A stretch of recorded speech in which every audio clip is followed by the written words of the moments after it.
اور جب اختلاف ہوا تو فبعث اللہ النبیین، اللہ نے انبیاء علیہ الصلوۃ والسلام کو بھیجا، مبشرین و منذرین، اور انبیاء علیہ الصلوۃ والسلام بشارتیں دیتے تھے اور ڈر سناتے تھے کہ شرک کرو گے تو خدا کا عذاب آئے گا۔ 3 سوالات پیدا ہوتے ہیں یہاں، ایک تو یہ کہ اختلاف کس نے کیا، اور دوسرے یہ کہ کیسے اختلاف کیا اور کیوں کیا۔ تو اللہ تعالیٰ نے بتایا ہے، اور چوتھا اگر آپ یہ کہیں کہ کب کیا تو یہ خالص تاریخ کا سوال ہے کہ انہوں نے کب اختلاف شروع کیا۔ ہمیں زیادہ سے زیادہ جو پتا چلتا ہے، معلوم ہوتا ہے کہ حضرت آدم علیہ الصلوۃ والسلام سے لے کے اور حضرت نوح علیہ الصلوۃ والسلام تک لوگوں کا دین ایک ہی تھا، اس کائنات میں اس وقت شرک نہیں تھا۔ قدیم ترین روایت جو قرآن سے اور حدیث سے ملتی ہے وہ شرک میں مبتلا ہونے والی قوم حضرت نوح علیہ الصلوۃ والسلام کی تھی۔ سب سے پہلے وہ لوگ تھے، انہوں نے شرک کیا ہے، اور حضرت نوح علیہ الصلوۃ والسلام کو اللہ نے اسی لیے کہا ہے کہ ہم نے انہیں رسول بنا کر بھیجا۔ حضرت ادریس علیہ الصلوۃ والسلام ان سے پہلے تھے یا بعد میں تھے، اس پہ مورخین کا ہے اختلاف، اور اگر حضرت ادریس علیہ الصلوۃ والسلام حضرت نوح علیہ السلام سے بھی پہلے تھے تو انہیں اللہ نے نبی بنا کر بھیجا تھا، مگر شرک اور کفر کی باتیں نہیں تھیں، وہ اللہ کی طرف سے ایک عہدہ تھا جو انہیں دیا گیا۔ حضرت آدم علیہ الصلوۃ والسلام جس دین کے ساتھ دنیا میں بھیجے گئے تھے وہ خدا کی توحید تھی، اصل چیز انسانوں کا مذہب اللہ کی توحید۔ آپ کبھی اس حقیقت پر غور کریں، یہ جو پڑھاتے ہیں نا یہاں کئی ایک کتابوں میں کہ انسان پہلے غاروں میں رہا کرتا تھا، ایسے ننگا پھرا کرتا تھا، یہ چیزیں ہوتی تھیں، پھر آہستہ آہستہ تہذیب آئی۔ قرآن نے اس کی نفی کی ہے، قرآن اس کو نہیں مانتا۔ وہ بتاتا ہے کہ اس دنیا میں انسانیت کا آغاز نبوت سے ہوا ہے، انسان بڑا پڑھا لکھا تھا، انسان ایسے تھوڑا ہی تھا جیسے تم سمجھتے ہو۔ اس لیے یہ جو نظریہ اب آیا ہے ایک عرصے سے آ رہا ہے، ڈارک ایجز کا، کہ انسان آج سے 1 کروڑ سال پہلے ایسا تھا، اس سے پہلے غاروں میں رہتے تھے، اس وقت انسانوں کو کپڑے پہننے نہیں آتے تھے، اس وقت جانوروں کی کھالیں لپیٹا کرتے تھے، جس میں یہ پڑھاتے بھی ہیں نا بعض جگہ۔ قرآن اس نظریے کی نفی کرتا ہے، قرآن کہتا ہے اس دنیا میں انسانیت کا آغاز بڑے اللہ کی رحمت اور مہربانی کے ساتھ ہوا ہے۔ سب سے پہلا آنے والا آدمی یہاں نبی تھا علیہ الصلوۃ والسلام، وہ علم کے ساتھ آئے تھے، نبوت کے ساتھ آئے تھے، تعلیم کے ساتھ آئے تھے، وہ زمین پہ آئے ہیں تو وہ کھیتی باڑی وہ لوگ کرتے تھے، وہ کپڑے بھی پہنتے تھے، ان میں نکاح شادی یہ چیزیں تھیں، ان کی ایک پوری اپنی تہذیب تھی، اور وہ تہذیب ان کا مذہب خدا کی توحید تھا، اور وہ خدا کی توحید والا مذہب کئی سالوں تک رہا ہے، کئی صدیوں تک، شاید ہزاروں سالوں تک رہا ہو، یا جتنے بھی کوئی اس کے بارے میں نہیں جانتا۔ حضرت نوح علیہ الصلوۃ والسلام کی قوم پہلی قوم ایسی دنیا میں ابھری جنہوں نے شرک کرنا شروع کیا، ورنہ اس سے پہلے کان الناس امۃ واحدہ، ساری امت سارے لوگ ایک ہی دین اور مذہب پر تھے۔ اس کی تفصیل الفرقان میں جہاں سے آدم علیہ الصلوۃ والسلام کے زمین پہ آنے کی بحث ہے وہاں ایک جگہ ہم نے کی ہے، کافی ساری تشریح اس کی ہے، اگر مزید چاہیے ہو تو وہاں آپ دیکھ سکتے ہیں، الفرقان میں سن سکتے ہیں۔ اب رہ گئی یہ بات کہ شرک شروع کیوں ہوا۔ اللہ نے فرمایا فاختلفوا، انہوں نے اختلاف کرنا شروع کیا، تو ہمیں زیادہ سے زیادہ صحیح ترین روایت جو ملتی ہے وہ یہ کہ ان کے ہاں 5 آدمی تھے حضرت نوح علیہ الصلوۃ والسلام کے آنے سے کچھ عرصہ پہلے، اور یا یہ کہ وہ حضرت شیس علیہ الصلوۃ والسلام کے بیٹے تھے، شیس بھی اللہ کے پیغمبر تھے علیہ السلام، اور وہ 5 اپنی قوم میں ہیروز تھے، بہت مقبول تھے، بڑا تعلق تھا ان کا اللہ کے ساتھ، اور لوگوں کی خدمت کرتے تھے جیسے سوشل ورکرز ہوا کرتے ہیں، ایسی ہی کوئی چیز ہوگی اللہ ہی جانے۔ اور 5 کا جوانی میں انتقال ہو گیا، اور جب ان کی موت ہو گئی تو لوگوں کو بڑا دکھ ہوا اس کا، اور ان کی قبریں جب بنی ہیں تو لوگ ان پہ جا کے روتے تھے، اور شیطان ان کے پاس آیا اور اس نے کہا کہ اگر میں تمہیں ان کے مجسمے بنا دوں تو تمہارے دل کو کچھ تسلی تو ہوگی، اور ان 5 کی قبروں پر ان کے سٹیچوز، ان کے مجسمے لگا دیے گئے، اور وقت کے ساتھ ساتھ قبریں تو مٹ گئیں اور وہ جو بت تھے وہ قائم رہے، اور ان 5 کی عبادت پھر آہستہ آہستہ اگلی نسلوں میں تو تصور مٹ گیا نا کہ یہ بڑے اچھے لوگ تھے، ہم کس لیے جاتے تھے، اور اگلی نسلوں نے آ کے ان کی پرستی شروع کر دی، اور ان 5 کا نام اللہ نے قرآن میں لیا ہے۔ اللہ تعالیٰ نے فرمایا کہ ود، سوا، یغوث، یعوق اور نصر، سورہ نوح میں علیہ الصلوۃ والسلام 29ویں پارے میں اللہ نے ان 5 کا ذکر کیا ہے۔ نوح علیہ الصلوۃ والسلام کو ان کی قوم نے جواب دیا، انہوں نے کہا ہرگز نہ چھوڑنا، آپس میں باتیں کرنے لگے، اور انہوں نے کہا بالکل اس کی نہ ماننا نوح علیہ السلام کی، اور ہرگز نہ چھوڑنا ان 5 خداؤں کو، اور پھر انہوں نے کہا ود، سوا، یغوث، یعوق اور نصر، یہ 5 تمہارے خدا ہیں، انہیں نہ چھوڑنا۔ اس لیے ہم نہیں مانتے اس نظریے کو، ہم یہ کہتے ہیں کہ اب تک دنیا میں آرکیالوجی اس مقام تک پہنچی ہے کہ جس مقام پہ پہنچ کے انسانوں پہ کچھ ایسے حالات چیزیں انہیں ملی ہوں گی، یہاں اس وقت تہذیب جس علاقے میں بھی ہے نہیں آئی ہوگی، اور اتنی پیچھے کی اب تہذیب نکل آئے کہ اس پہ آدم علیہ الصلوۃ والسلام تک جا پہنچے، شاید ممکن بھی نہ۔ درمیان کی کڑیاں جو غائب ہیں وہ کہاں پوری ہو سکتی ہیں؟ جتنی بھی انسان ترقی کرے گا پھر بھی شاید ہی کوئی پہنچ سکے۔ اسی لیے رسول اللہ صلی اللہ علیہ وسلم خود اپنا نسب جب بیان کرتے تھے تو عدنان پہ پہنچ کے رک جاتے تھے، اور حدیث میں آیا آپ فرماتے تھے کہ عدنان سے آگے جو لوگ نسب بیان کرتے ہیں نا اس پہ آدم علیہ السلام تک اور نوح علیہ السلام تک، اپنا کذب النسابون، یہ سب جھوٹ بولتے ہیں، قرونم بین ذالک کثیرا، عدنان کے اور نوح علیہ السلام کے درمیان اتنی امتیں، اتنی قومیں، اتنا وقت گزرا ہے کہ آپ نے فرمایا لا یعلمہن الا اللہ، اللہ کے علاوہ کوئی نہیں جانتا، بس اتنا رسول اللہ صلی اللہ علیہ وسلم فرماتے تھے، تو یہ ممکن نہیں کہ پہنچ سکے۔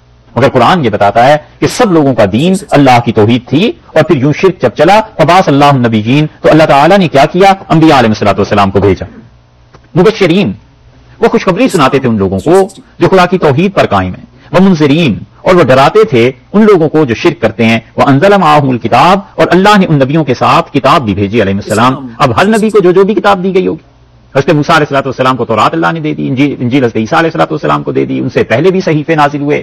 حضرت ابراہیم علیہ الصلوۃ والسلام تو آج سے کوئی 4000 5000 برس قبل کے آدمی ہیں، اور اللہ نے کہا ان پہ صحیفے نازل ہوئے۔ اب دنیا میں کوئی نہیں جانتا کہ ان پہ کیا صحیفہ نازل ہوا تھا، اس میں کیا چیز۔ تو اتنے ہزاروں سال پرانے جو اثرات نکل رہے ہیں، شاید کسی زمانے میں کوئی چیز نکلے۔ یہ ایسے ہی ہے جیسے رسول اللہ صلی اللہ علیہ وسلم سے کسی نے پوچھا کہ یہ جو سیارے ہم دیکھتے ہیں کیا ان میں بھی آبادیاں ہیں؟ تو حضرت صلی اللہ علیہ وسلم نے فرمایا ان میں بھی تمہاری جیسی مخلوق آباد ہے، اور آپ نے فرمایا ان کے پاس بھی انبیاء علیہ السلام آئے تھے، اور ارشاد فرمایا باقی ان کے لیے اور تمہارے لیے سب کے لیے میں آخری نبی ہوں۔ اس ایک حدیث کی شرح میں لوگوں نے مستقل کتابیں لکھی ہیں، 100 صفحے 200 صفحے لکھے ہیں، لیکن کوئی آج تک یہ نہیں ثابت کر سکا کہ دوسرے کسی سیارے میں زندگی ہے۔ شکر کریں کسی دن کوئی مخلوق مل جائے، کوئی زندگی مل جائے، اور پتہ چلے کہ وہاں انبیاء علیہ السلام کیسے آتے تھے، کیا ہوتا تھا، لوگ کیسے رہتے ہیں۔ یہ رسول اللہ صلی اللہ علیہ وسلم کی اس بات کی تصدیق کبھی نہ کبھی تو ہوگی۔ آپ نے فرمایا وہاں بھی ہیں یہ سلسلے، صرف ایک تم ہی تھوڑے ہو۔ اور چونکہ ابن عربی رحمۃ اللہ علیہ نے اپنے کشف کا حال ذکر کیا روحانیت کا، تو وہ ہم اس لیے نہیں نقل کر سکتے کہ ظاہر ہے بزرگوں کے کشف جو ہوتے ہیں وہ کوئی دلیل تھوڑا ہی ہے، سائنٹیفک پروفز بھی کسی دن مل جائیں گے۔ تو یہ چیزیں کہ یہ علوم اس طرح کی جب ترقی کرتے ہیں تو پھر کئی ایک چیزیں جو خدا نے کہہ دیا ہے پہلے دن پھر وہیں پہنچ جائیں گے۔ تو ہر ایک نبی علیہ الصلوۃ والسلام کے ساتھ یا جن انبیاء علیہ السلام کے ساتھ بھی، ضروری نہیں ہر ایک کے ساتھ بلکہ جس کو بھی خدا نے کتاب دی بالحق، اس کتاب میں سچائی تھی، سچی باتیں تھیں۔ یہ دلیل ہے اس کی کہ دنیا میں جہاں جہاں آبادیاں رہی ہیں وہاں وہاں انبیاء علیہ السلام آتے رہے ہیں، اور ان کے آثار اب باقی نہ رہے ہوں ہمیں نہیں معلوم، لیکن جہاں آبادی انسانوں کی رہی ہے اللہ نے وہاں نبوت کو بھی بھیجا ہے، کتاب کو بھی بھیجا ہے، کیونکہ اگر خدا وہاں نبوت کو نہ بھیجتا اور اللہ تعالیٰ اگر وہاں کتاب نہ بھیجتے تو انہیں عذاب دینے کی کوئی تک نہیں ہے، کوئی وجہ نہیں۔ اسی لیے اللہ نے فرمایا وَمَا كُنَّا مُعَذِّبِينَ، اور ہم کسی کو عذاب نہیں دیتے حَتَّىٰ نَبْعَثَ رَسُولًا، جب تک کہ رسول وہاں نہ بھیجیں۔ یہاں فرض کیجئے امریکہ میں ایک 10,000 سال پرانی تہذیب نکلتی ہے تو یقیناً وہاں انبیاء علیہ الصلوۃ والسلام آئے ہوں گے، کیونکہ قرآن نے بتایا ہے ہر جگہ جہاں بھی آبادیاں تھیں نبوت آئی ہے۔ اب ہمارے پاس کیا ثبوت ہے کہ یہاں کون نبی تھے، کیا چیز تھی؟ اور یہ بھی قرآن نہیں بتاتا ہے کہ جس جگہ ہم نے نبیوں کو بھیجا ہے وہاں کے لوگوں کی زبان میں بھیجا، تو یہاں کون سی زبان اس زمانے میں ہوتی ہوگی؟ ایک چیز اب ہمارے خیال میں کبھی کبھی آتی ہے، کیونکہ پچھلے زمانوں میں اتنا ان چیزوں کا علم نہیں تھا نا، اس لیے تیسرے پارے میں ایک جگہ آیا ہے، اور حدیث میں تو خیر آیا ہے بہت جگہ پہ، رسول اللہ صلی اللہ علیہ وسلم مجھ سے پہلے انبیاء علیہ السلام کے زمانے میں آگ آتی تھی آسمان سے، اور جس کی بھی نظر خدا کے لیے قربانی جو بھی کوئی پیش کرتا تھا اسے جلا دیتی تھی اگر قبول ہوتا، اور اگر قبول نہیں ہوتا تھا تو پھر وہ ویسے ہی پڑا رہتا تھا۔ یہ ہمیشہ رہا ہے۔ یہودیوں نے رسول اللہ صلی اللہ علیہ وسلم پہ بھی اعتراض کیا کہ آپ کے لیے آگ کیوں نہیں اترتی، تو آن صلی اللہ علیہ وسلم سے پہلے ایسے ہی تھا کہ قربانی کی جگہ پہ آگ آتی تھی، اور اس کے لیے مختلف قومیں بڑے بڑے ٹارس بنا دیتی تھیں اور اوپر جا کر وہ قربانی کی چیزیں رکھ دیتی تھی اور آسمان سے آگ آ کے جلا دیتی تھی اسے۔ یہ دلیل ہوتی تھی کہ اللہ ان لوگوں سے راضی ہے، خوش ہے، یا اس شخص سے خوش ہے۔ اب یہ جو چیزیں ایسی نکل رہی ہیں نا کہ گیس لگاتے ہیں، اندازہ کرتے ہیں کہ یہاں پر قربانیاں دیتے ہوں گے، یہ ایک ایسی دلیل ہے جو اب جا کر سامنے آئی ہے، اور اگر اس میں حقیقت کسی دن نکل آئے تو پھر نبوت کا آگے کو بھی سراغ لگ سکتا ہے۔ لیکن جنرلی اللہ نے قانون یہی بتائے ہیں قرآن میں کہ انبیاء علیہ السلام آئے ہیں، کتابیں آئی ہیں، جہاں جہاں انسان تھے شرک اگر شروع ہوا ہے تو خدا نے وہاں آگاہی کی ہے، اور وہ کتابوں میں سچائی تھی جو لوگوں کو آ کے سمجھاتی رہی۔ اسی لیے ہندوستان کے بارے میں 7ویں پارے میں سورہ نام انشاءاللہ بات کریں گے۔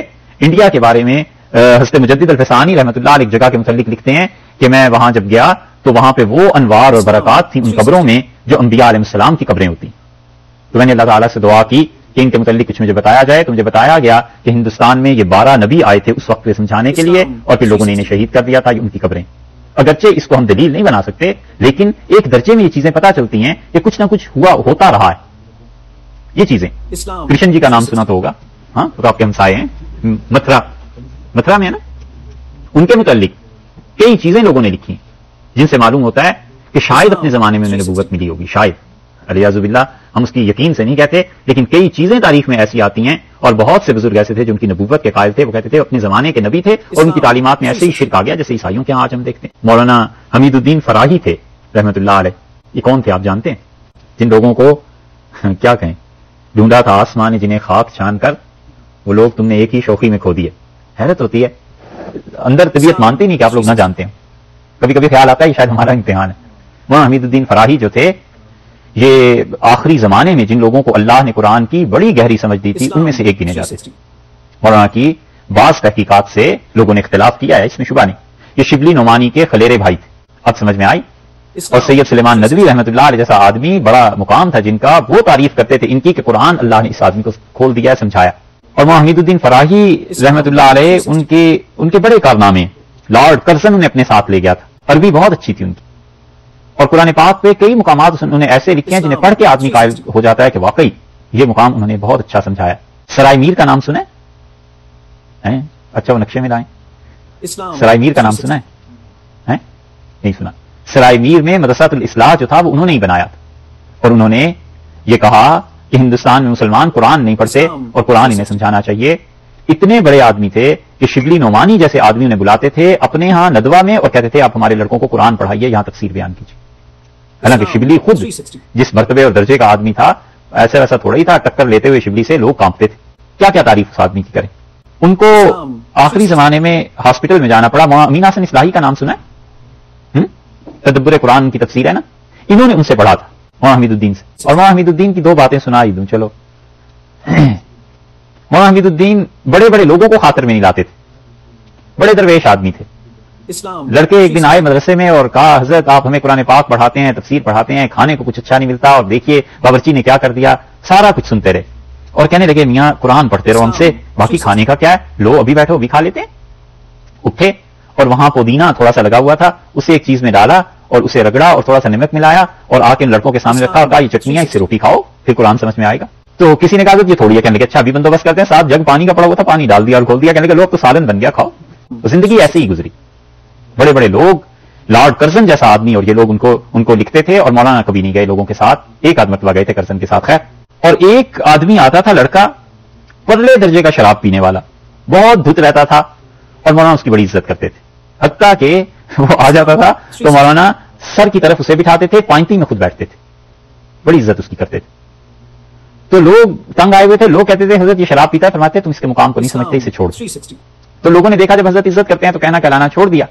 لیکن اس کا بڑا ہی احترام تھا مولانا کے یہاں. آتا تھا سب چیزیں چھوڑ کے مولانا فرماتے آپ کی کیا خدمت کریں. ایک دن آیا کہنے لگا کھانا کھلاؤ اچھا سا، تو اٹھے خود گوشت پکایا اس کے لیے. ایک دن آیا پھر کہنے لگا، حضرت نے پوچھا کیا خدمت کرے، کپڑے پہناؤ. جو کپڑا مولانا پیش کیا اٹھا کر پہن کے، کہنے نہیں پہنتے، اچھے کپڑے لاؤ. پھر حضرت نے خاص طور سے دہلی سے کپڑے منگا کے اسے پہنا. مولانا بیمار ہو گئے اور بیمار جب ہوئے تو متھرا جانتے ہیں، اس میں بھی قرات کے اختلافات ہیں. بعض نے سے متھرا پڑھا ہے، بعض نے متھرا اور بعض نے متھرا. چلیے جو آپ پڑھ لیں.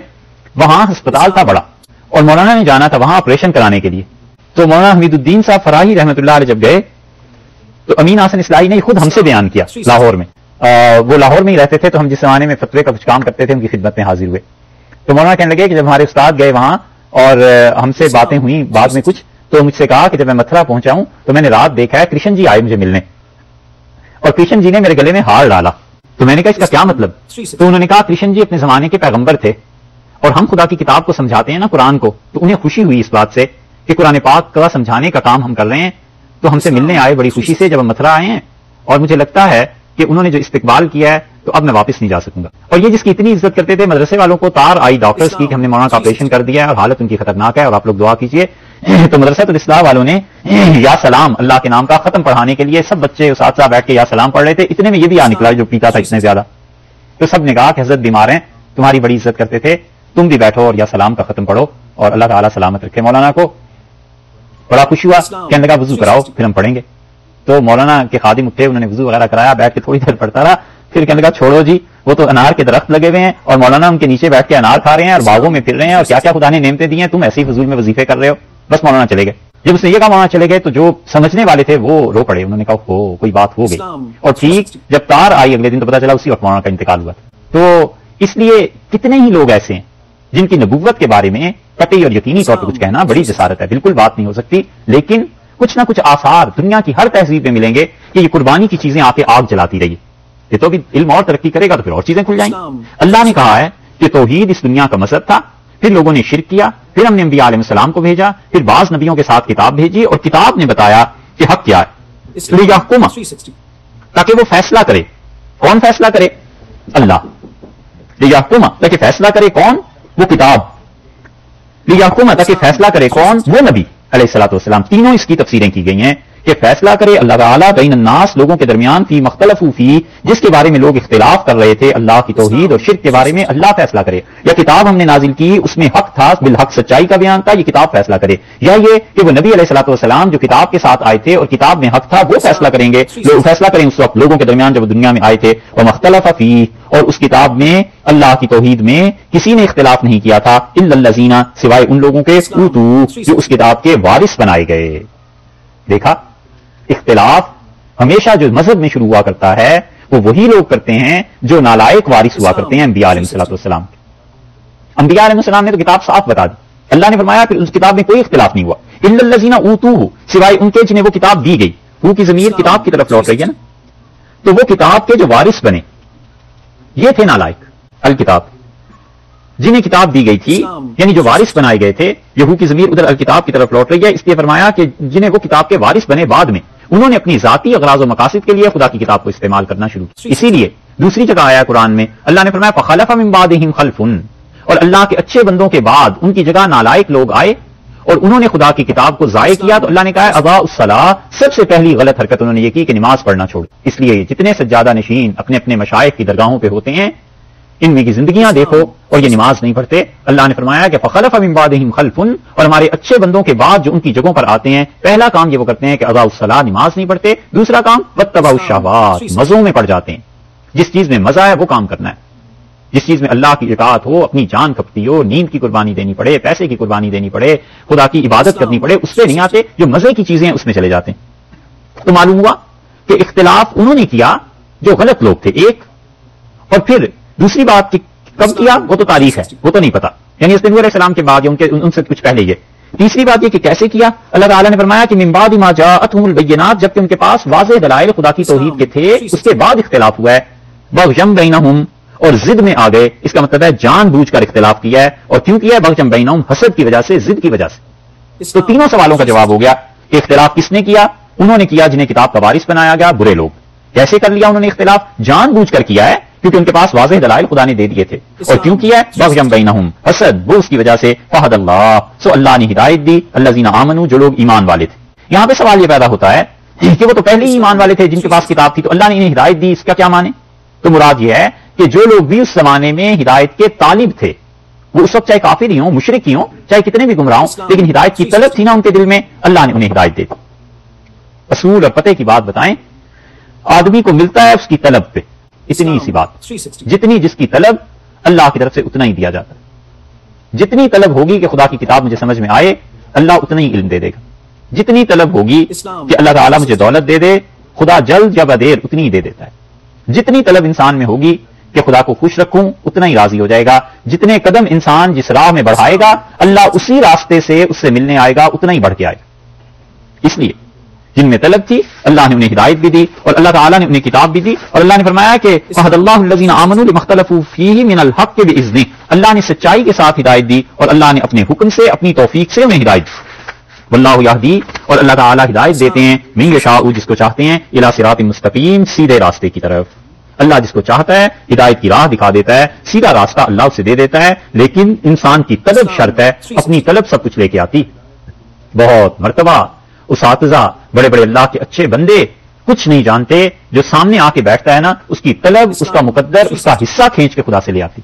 بنیادی طور پہ ماں میں دودھ اس وقت آتا ہے جب بچہ روتا ہے، اس بچے کا رزق ہے، اللہ نے ماں میں لکھا ہے نا، اللہ اس وقت دے دیتا ہے جب بچہ ہوتا ہے، اور جب وہ روتا ہے تو بچہ اپنا رزق خود کھینچ کے لے آتا ہے۔